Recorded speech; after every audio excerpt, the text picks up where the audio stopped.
அனைவருக்கும் வணக்கம். இது உங்கள் அரியணை போலீஸ் அகாடமி திருவாரூர்.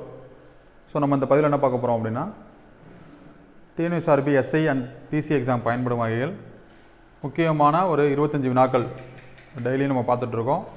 ஸோ அதில் பார்ட் 4, ஸோ டெய்லி பூஸ்டர் அப்படின்னு சொல்லிட்டு ரிவிஷன் பண்ணுறது நமக்கு ரொம்ப ரொம்ப யூஸ்ஃபுல்லாக இருக்கும். ஸோ இதில் கொஞ்சம் டிஃப்ரெண்ட்டாக என்ன பண்ண போகிறோம் அப்படின்னா, இன்றைக்கி எல்லா கேள்விகளுமே குப்தர்கள் சம்மந்தமாக நம்ம வந்து பார்க்க போகிறோம். ஸோ குப்தர்கள், முகலாயர்கள், டெல்லி சுல்தான், இது ரொம்ப முக்கியமானது. இதுலேருந்து கட்டாயம் கேள்வி வந்து வரும்.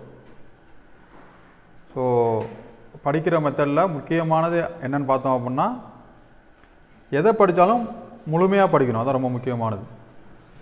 ஸோ முகலாயர்கள், குப்தர்கள், மராத்தியர்கள், விஜயநகர பேரரசு, பாமனி பேரரசு, சிந்து சமவெளி நாகரிகம், அதே போல் பார்த்தீங்க அப்படின்னா ஃபிசிக்ஸில், கெமிஸ்ட்ரி, உங்களுக்கு வந்து சிலபஸ் பேஸ்டு மெட்டீரியல் நம்ம ஆன்லைன் ஸ்டூடெண்ட்டு உங்களுக்கு வந்து ஷேர் பண்ணியிருப்போம் குரூப்பில். ஸோ அந்த மெட்டீரியல் நீங்கள் என்ன பண்ணுங்க அப்படின்னா பயன்படுத்திங்க, உங்களுக்கு ரொம்ப ரொம்ப யூஸ்ஃபுல்லாக இருக்கும். அது வந்து complete study material 6th to இப்போ 12th எந்தெந்த லெசன்லாம் இருக்கோ, இப்போ குப்தர்கள் அப்படின்னா எல்லா லெசன்லேருந்துமே உங்களுக்கு வந்து அந்த நோட்ஸ் எடுத்துருப்போம். ஸோ அந்த நோட்ஸை மட்டும் அதில் எந்த பாயிண்ட்டும் மிஸ் ஆகாது உங்களுக்கு. அப்படி படித்தீங்க அப்படின்னா குப்தர்கள்லேருந்து, இப்போ குப்தர்கள்னு பார்த்தோம்னா 100-150 கேள்வி நம்ம கேட்கலாம். அவ்வளோ டேட்டாஸ், விவரங்கள் இருக்குது. எல்லாமே நம்ம தெரிஞ்சிருக்கணும், அதான் ரொம்ப ரொம்ப முக்கியமானது. ஸோ அதில் ஒரு 30 கேள்விகள், நமக்கு எத்தனை கேள்விகள் தெரிஞ்சிருக்கு அப்படின்னு சொல்லி செக் பண்ணி பாருங்கள். எந்த ஒரு அரச வம்சம், எந்த ஒரு மரபாக இருந்தாலும் அதை ஆரம்பித்தது யார், தோற்றுவித்தது யார், கடைசி அரசர் யார், சிறந்த அரசர் யார், அவருடைய கலை இலக்கியங்கள், ஒரு சிறந்த அரசர் இருந்திருக்காருன்னா அவர் போரிட்ட போர், அந்த போர்னால் ஏற்பட்ட விளைவுகள், இது போல் கேள்விகள். அதே போல் இப்போ மௌரிய அரசுக்கு வந்த வெளிநாட்டு தூதுவர்கள், வெளிநாட்டு பயணிகள், அவங்க அமைச்சரவையில் இருந்த அவை புலவர்கள், அவங்க இயற்றிய நூல்கள், அவருடைய நிர்வாகம் எப்படி இருந்துச்சு. ஸோ புத்தகத்திலே அப்படி தான் கொடுத்துருப்பாங்க. அவருடைய நிர்வாகம், அவருடைய கலை, இலக்கியம், மொழி, சின்னங்கள், போர்கள், சான்றுகள், இதெல்லாம் முக்கியமானது. அது மூலயமா நம்ம தெரிஞ்சுக்கிறோம்.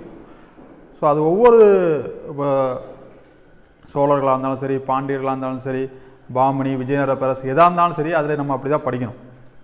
ஸோ இதில் ஃபஸ்ட்டு கேள்வி பாருங்கள், குப்த அரச வம்சத்தை நிறுவியவர் யார் அப்படின்னு பார்த்தோம்னா ஸ்ரீகுப்தர். ஸோ எப்போதுமே ஒரு நீங்கள் படிக்கிறப்ப என்ன பண்ணணும் அப்படின்னா, இந்த குப்த வம்சம் அப்படின்னா எப்படி உருவாக்கப்பட்டுச்சு, இதுக்கு அடித்தளம் என்ன, எதுலேருந்து தோன்றுனுச்சு, இதுக்கு முன்னாடி என்ன இருந்துச்சு, இதுக்கு பின்னாடி வந்துச்சு, ஏன் இந்த அரசு வீழ்ச்சி அடைஞ்சிச்சு, வீழ்ச்சிக்கான காரணங்கள் வந்து கேட்குறாங்க அடிக்கடி. ஸோ இதில் பார்த்தோம்னா குப்த அரச வம்சத்தை நிறுவியர் பார்த்தோம்னா ஸ்ரீகுப்தர். அடுத்து பாருங்கள், குப்த பேரரசின் முதல் பேரரசர் யார்? முதலாம் சந்திரகுப்தர். அடுத்து பாருங்கள், குப்த அரச வம்சத்தின் தலை சிறந்த அரசர் யாருன்னு பார்த்தோம்னா சமுத்திரகுப்தர். ஸோ இதில் ஆன்சர் இருக்குது, சமுத்திரகுப்தர். இந்த சமுத்திரகுப்தர் தான் எப்படி அழைக்கப்பட்டார்னா இந்திய நெப்போலியன் அப்படின்னு அழைக்கப்பட்டார். ஓகேவா? அடுத்து பாருங்க, குப்த வம்சத்தின் கடைசி பேரரசர்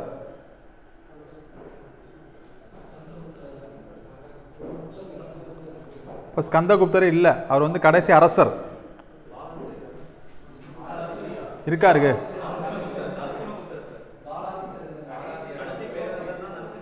சரி பாருங்க, அதாவது குப்த வம்சத்தின் கடைசி பேரரசர்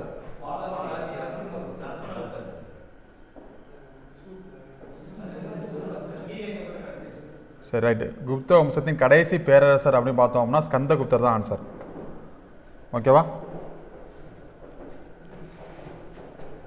ஸோ ஒன்று ஸ்கந்தகுப்தர் இருப்பார், இல்லைனா பாலாதித்யர் இருப்பார். ஆப்ஷனில் ரெண்டுமே இருக்காது, கவலைப்படாதீங்க. கடைசி பேரரசர் அப்படின்னா யார்? ஸ்கந்தகுப்தர். ஸோ இதில் பாருங்கள், குப்த பேரரசில் கடைசி பேரரசர். சரி பார்த்தோம் அப்படின்னா, இப்போ ஆப்ஷனில் பாலாதித்யர் இல்லை அப்படின்னா நீங்கள் ஸ்கந்தகுப்தர் அடிங்க. ஆப்ஷனில் பாலாதித்யர் இருக்கார் அப்படின்னா நம்ம பாலாதித்யர் தான் அடிக்கணும். கடைசி பேரரசர் அப்படின்னு கேட்டால் பாலாதித்யர். கடைசி அரசர்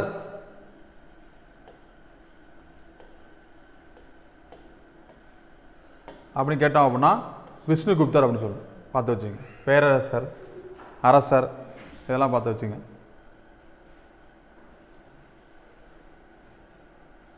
ஸோ நம்முடைய அரியணை போலீஸ் அகாடமி சார்பாக கம்மிங் பிசி தேர்வுக்கான டெஸ்ட் பேட்ச் மட்டும், ஓகேவா, test batch plus online class தனி பேட்ச் போயிட்டுருக்கு.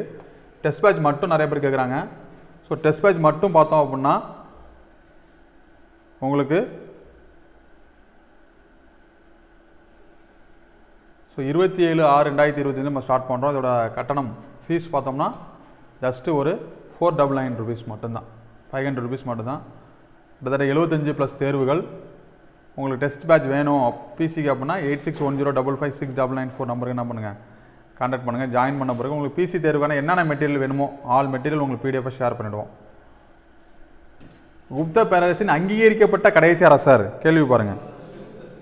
அங்கீகரிக்கப்பட்ட கடைசி அரசர் அப்படின்னா விஷ்ணுகுப்தர். கடைசி அரசர் விஷ்ணுகுப்தர். இரண்டாம் சந்திரகுப்தரின் காலத்தில் இந்தியாவிற்கு வருகை புரிந்தவர். ரொம்ப ரொம்ப முக்கியமான கேள்வி. இரண்டாம் சந்திரகுப்தரின் காலத்தில் இந்தியாவிற்கு வருகை புரிந்தவர் யாருன்னு பார்த்தோம்னா பாகியான். ஸோ பாகியான் எந்த நாட்டு பயணி? சீன பயணி. யுவான் சுவாங் பார்த்தோம் அப்படின்னா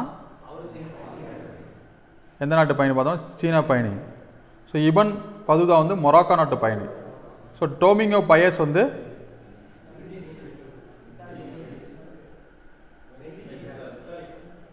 வெனிஸ் நகர பயணி. ஓகேவா? அடுத்து பாருங்க, கல்வெட்டுகளின் மகாராஜா என்று குறிப்பிட்டவர் யார்? குறிப்பிட்டவர்கள்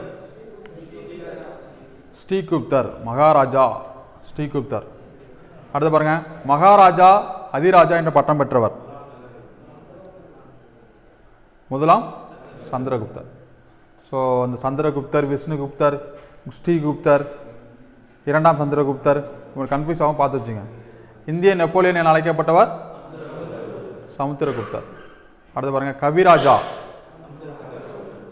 ஸோ கவிராஜா என்று அழைக்கப்பட்டவர் சமுத்திரகுப்தர். அடுத்து பாருங்க, விக்ரமாதித்யன்.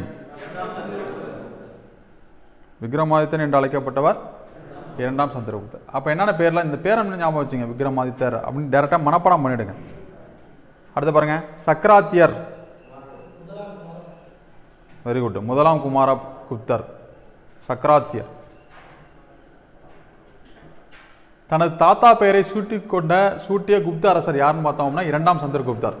ஸோ இதிலே ஆன்சர் இருக்குது. தன்னுடைய தாத்தா பெயரை சூடிய குப்த அரசர் யாருன்னு பார்த்தோம் அப்படின்னா இரண்டாம் சந்திரகுப்தர். நாணயங்களில் முதலாக இடம்பெற்ற குப்த அரசரின் வடிவம் யாருடையது?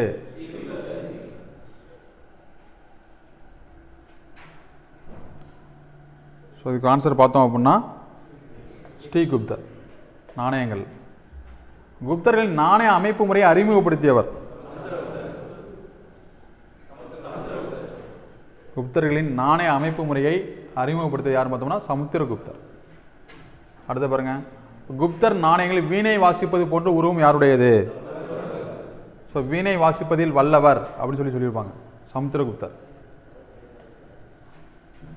வெள்ளி நாணயங்களை வெளியிட்ட முதல் குப்த அரசர்? வெள்ளி நாணயம் இரண்டாம் சந்திரகுப்தர். அடுத்து பாருங்க, அஸ்வமேத யாகம் அப்படின்னா என்னது? குதிரைகளை பலி கொடுதல். இந்த யாகத்தை நடத்தினது யாரு? Very good. முதலாம் குமாரகுப்தர்.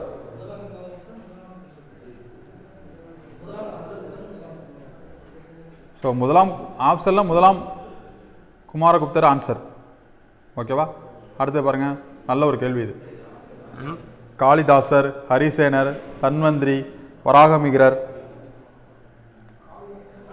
ஸோ காளிதாசர் பார்த்தோம் அப்படின்னா ரகுவம்சம்.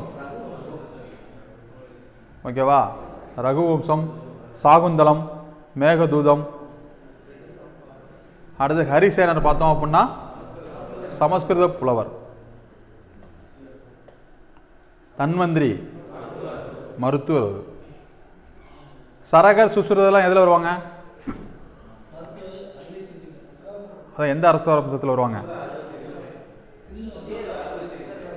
சுசுருதர், சரகர் ரொம்ப ரொம்ப முக்கியமானது. வராகமிகிரர் ரொம்ப முக்கியமானது, பார்த்து வச்சுங்க. இவங்க ரொம்ப முக்கியமானது. வராகமிகிரர் பார்த்தோம்னா வானில் அறிஞர். ஸோ ஆப்ஷன் பார்த்தோம்னா 1 4 3 2 1 4. ஸோ திரும்ப திரும்ப படிக்கிறதா ரொம்ப ரொம்ப முக்கியமானது. குதிரைகளை பலியிடும் முறையை மீண்டும் நடைமுறைப்படுத்தியவர். பாருங்க, சமுத்திரகுப்தர். ஓகேவா? கேள்வி வந்து மீண்டும் நடைமுறைப்படுத்தியவர். ஃபர்ஸ்ட் நடைமுறைப்படுத்தியவர் கிடையாது, மறுபடியும். அடுத்து பாருங்க, கால வரிசைப்படுத்துக. இது ஒரு நல்ல கேள்வி. இது கால இல்லை, ஃபஸ்ட்டு பாருங்க, ஃபஸ்ட்டு ஆப்ஷனை பார்த்துட்டு அதுக்கப்புறம் சூஸ் பண்ணுங்க.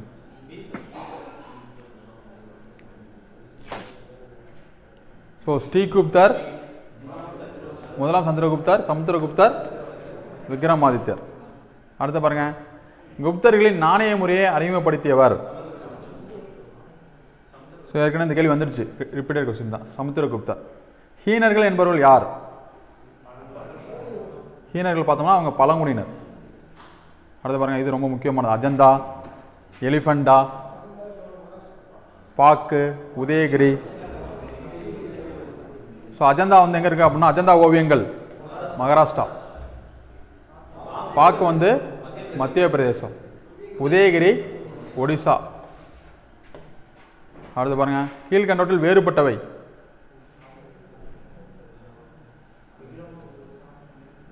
ஸோ மாளவி காக்கணம் மித்திரம் யார் ஏற்றினது? காளிதாசர். சாகுந்தலம், விக்ரம் ஊர்வசியம், மேகதூதுவம் எல்லாமே காளிதாசர் தான். அப்போ இதில் என்ன டிஃப்ரெண்ட்? நாடக நூல். இதில் எது வேறுபட்டது? மேகதூதம் தான் ஆன்சரு. ஏன் ஆன்சர் சொல்லிட்டு நீங்கள் என்ன பண்ணுங்கள், கமெண்ட் பண்ணுங்கள். அடுத்து பாருங்கள், நிலங்கள் வரிசைப்படுத்துது. சேத்ரா, கிலா, தரிசு. சேத்ரானா சேரு. சேருங்கிறது என்னது? விவசாயத்துக்கு வேளாண் நிலம். ஓகேவா? கிலா அப்படிங்கிறது தரிசு நிலம். வஸ்தி, வஸ்தி சொல்லுவோம்ல, என்ன சொல்லுவோம்? குடியிருப்பு என்ன சொல்லுவோம்? ஆஸ்தி. ஆஸ்தி சொல்லுவோம்ல, ஆஸ்தி. கபத சுரகா, மேய்ச்சல் நிலம். ஸோ 4, 1, 3, 2, 4, 1. அடுத்து கேள்வி பாருங்க, நாலந்தா பல்கலைக்கழகத்தை தரைமட்டமாக்கியவர். ஸோ பக்தியார் கில்ஜி. ஓகேவா?